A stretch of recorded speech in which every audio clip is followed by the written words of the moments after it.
আলাইকুম।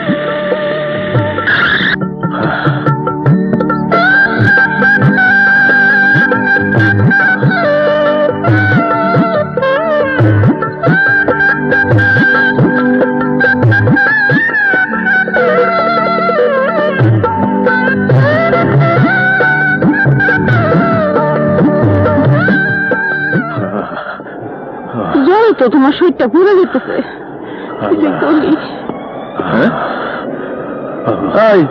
এত রাইতে তোমরা এখানে কি করো? অন্যদিকে যাও। কই যাবো? সাহেব দেখলে আমার উপরে চেঁচাচেঁচি করবো, তাড়াতাড়ি যাও। আমার শরীর অসুস্থ। আরে অসুস্থ হইলে হাসপাতালে যাইবা, এখানে বসে দেখে কি আমার চাকরি খাইবা? যাও না বাবা। দেখো উঠো, আস্তে আস্তে যাই।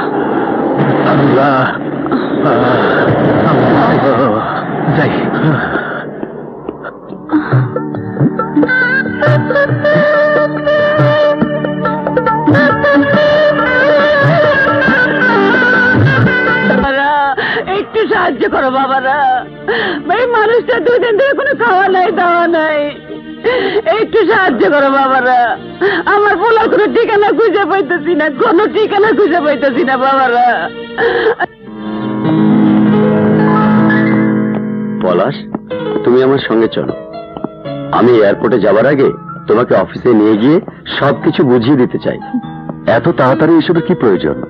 আপনি বিদেশ থেকে ফিরে আসুন, তারপর না হয়। না না, আমার ফিরতে 1 মাস লেগে যাবে।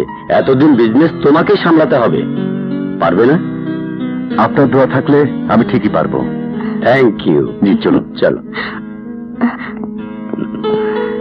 মিলি, আসি মা। নিজের শরীরের দিকে খেয়াল রেখো বাবা। আচ্ছা, আমার লক্ষ্মী মামুনি।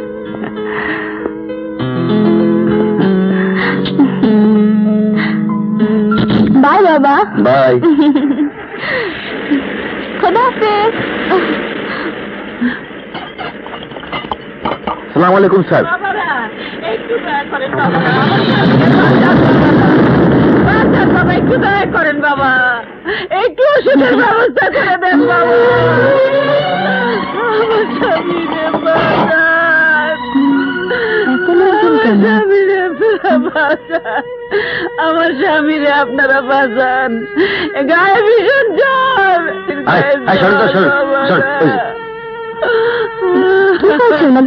অসুস্থ হয়ে পড়ে রয়েছে কাল রাত থেকে। জ্বরে তো গা পুড়ে যাচ্ছে। জাকির, তাড়াতাড়ি এসো, ওনাকে ভিতরে নিয়ে চলো। আপনারা ধরুন। আল্লাহ আপনার বাঁচায় রাখুক মা। হ্যালো ডাক্তার আঙ্কেল, আপনি এক্ষুনি আমাদের বাড়িতে চলে আসুন। হ্যাঁ নিন, ঘাবড়াবার কিছু নেই। কয়েকদিন অনিদ্রা অনাহারে থেকে ওনার শরীর অসুস্থ হয়ে পড়েছে, ঠিক হয়ে যাবে। আচ্ছা আমি আসি। আব্দুল, জি আপামনি, এই ওষুধগুলো নিয়ে এসো। আচ্ছা।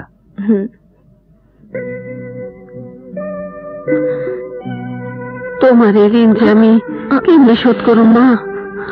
কি যে বলেন, মানুষই তো মানুষের কাজে আসে, কিন্তু আমাদের অবস্থা হলো কি করে? আমরা গ্রাম থেকে ছেলের খোঁজে শহরে আইছি। শহরে আর কোনো আত্মীয় স্বজন নেই? না।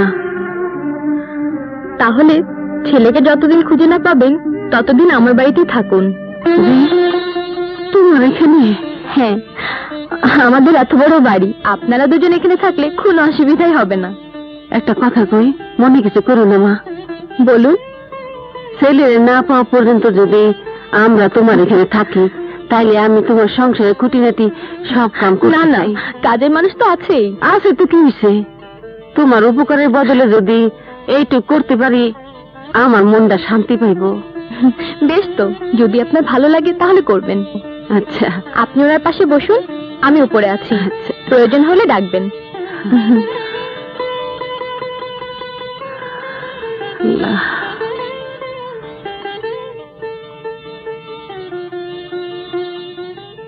ঠিক আছে শিকদার সাহেব, কোনো সমস্যা নেই। শিমুল সাহেব আপনার সাথে দেখা করবেন, আমি ওনাকে বলে দিচ্ছি। Okay bye. ওনাদের কোনো খোঁজ পেলে? সমস্ত শহর তন্ন তন্ন করে খুঁজেছে, কিন্তু কোথাও পাইনি। তোমার ভাইয়ের বাসায় খোঁজ নিয়েছো? এমনও তো হতে পারে ওনারা সেখানেই আছেন। কোথায় যাচ্ছ? ভাইয়ার ওখানে।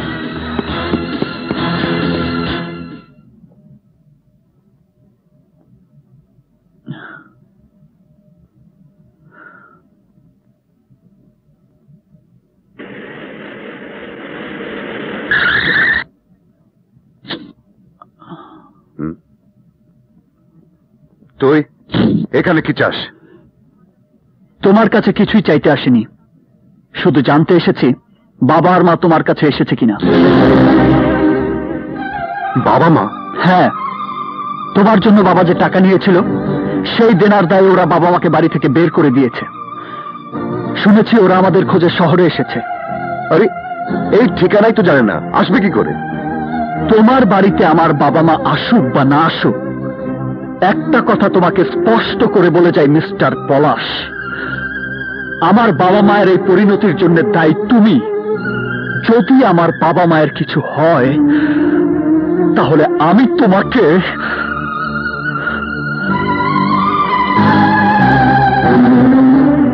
কি ব্যাপার মিলি, পলাশ আসছে না কেন? আসবে আসবে, এখনই চলে আসবে।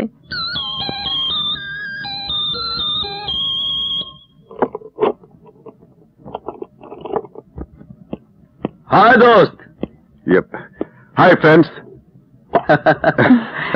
এসেছে রাজপুত্র। বিয়ে করে আমাদের ভুলেই গেলি? আরে কি যে বলিস, তোদের এত তাড়াতাড়ি ভুলে যাব?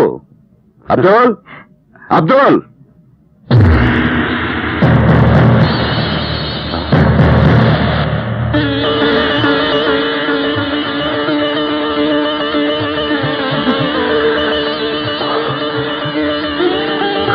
মিলি, ওই মহিলাকে ড্রয়িং রুমে কি করে ঢুকলো?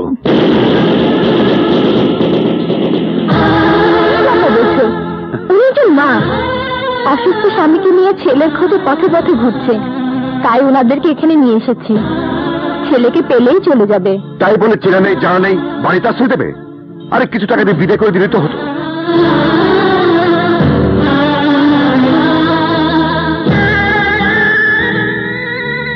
ওনারা মানুষের করুণা চান না, সাহায্যের হাত চান। কাজের বিনিময়ে আমার বাড়িতে থাকতে রাজি হয়েছেন। মা, আপনি ভিতরে যান তো, ওনাদের জন্য চা নাস্তা তৈরি আছে, আপনি নিয়ে আসুন। মিলি, পলাশ ঠিকই বলেছে, এভাবে অপরিচিত লোকদের বাসায় জায়গা দেওয়া ঠিক না। পরে দেখবেন বাড়ির সবকিছু নিয়ে পালিয়ে যাবে। পৃথিবীর সবাইকে একরকম ভাবা উচিত নয় আলতাফ ভাই। মানুষ যদি মানুষের বিপদে এগিয়ে না আসে তাহলে কে আসবে? তোমরা থাকো, আমি আসছি।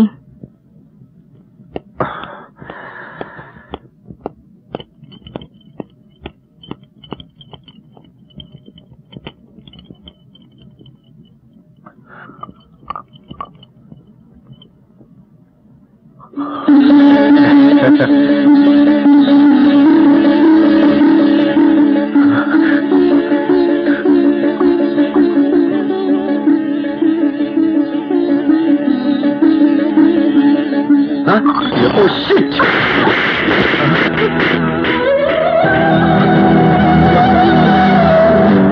বাবা, মাফ করে দেন বাবা, আমি দেখিনি বাবা, আমাকে মাফ করে দেন বাবা, মাফ করে দেন,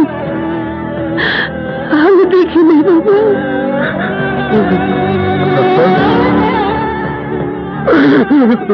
এইসব মহিলাদের বাসা থেকে ঘাড় ধরে বের করে দেওয়া উচিত। হ্যাঁ হ্যাঁ, বাড়ি থেকে বের করে দেওয়া উচিত, তবে ওনাকে নয়, তোমাদের মতো মানুষদের এই সমাজ সংসার থেকে বের করে দেওয়া উচিত। চুপ করো তুমি। তোমার ধোয়ার যার গায়ে হাত তুলেছে তার তোমার মতো একটি ছেলে আছে, আর সেই ছেলে যদি আর এই দৃশ্য সচক্ষে দেখতো তাহলে তোমাদের হাত ভেঙে ফেলতো। না গোমা না, আজকাল আর এমন ছেলে জন্ম নেয় না, জন্ম নেয় না গোমা। পলাশ, এই ধরনের বন্ধুদের সাথে তোমার কোনো সম্পর্ক থাকুক তা আমি চাই না।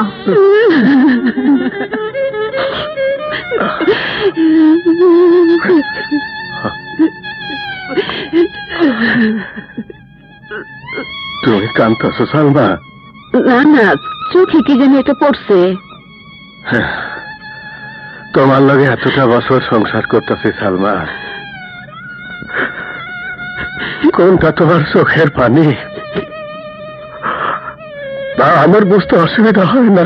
কি করতেছো তুমি? আমি কান্দুম কেন? তোমার গায়ে হাত তুলছে তোমার ছেলের বন্ধু। আমি নিজের চোখে সে দৃশ্য দেখছি। তোমার গায়ে হাত তোলার পরও তোমার ছেলে চুপচাপ দাঁড়ায় দেখলো, বিন্দু মাত্র প্রতিবাদ করলো না। প্রতিবাদ করলো তোমার ছেলের বউ। ছেলের বউ? আমারে পলাশের বন্ধু চর মারছে, তাতে আমার কোনো দুঃখ নাই, কিন্তু সন্তানেরা পলাশ আমার চিন্তা অস্বীকার করছে। ওগো, এই কষ্ট আমি কি করে সহ্য করব? এই কষ্ট পাওনি আগে আমার মারা